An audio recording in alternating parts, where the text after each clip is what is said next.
নির্বাচনকে ঘিরে একটা শব্দ আপনারা সবাই দেখতে পাচ্ছেন, সেটা হলো ইনক্লুসিভ। ইসলামিক দলগুলো এই শব্দ ব্যবহার করছে, অন্য দলগুলো তো করছে, ইসলামিক দলগুলো পর্যন্ত এই শব্দ ব্যবহার করছে। ইনক্লুসিভ মানে অন্তর্ভুক্তিমূলক।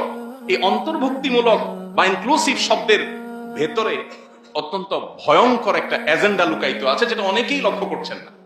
সেটা হলো সমকামিতা, ট্রান্সজেন্ডার ইজমকে বৈধতা দেওয়া।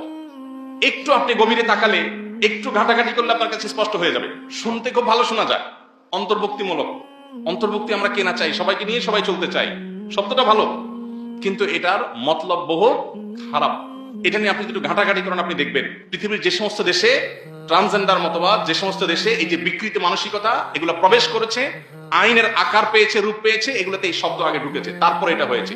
আপনি অ্যানালাইসিস করা লাগবে না, শুধুমাত্র অনলাইনে ঢুকলে একটু ঘাটলেই দেখতে পাবেন যে এই শব্দের ভেতরে কি কি লুকিয়ে আছে। আমরা সাধারণ মানুষের সাথে কিছু বুঝি না, আমরা বলি ভালোই তো, আমাদের নেতারা বলতেছে অন্তর্ভুক্তিমূলক দেশ করবে, ভালো তো, কিন্তু এই অন্তর্ভুক্তির মনে কি ঢুকাবে সেটা তো তারা বলেন নাই। এবার সময় আসলে তারা বলবে আমরা না বলছিলাম ইনক্লুসিভ, এই যে ইনক্লুসিভ এখন ঢুকে দিচ্ছে।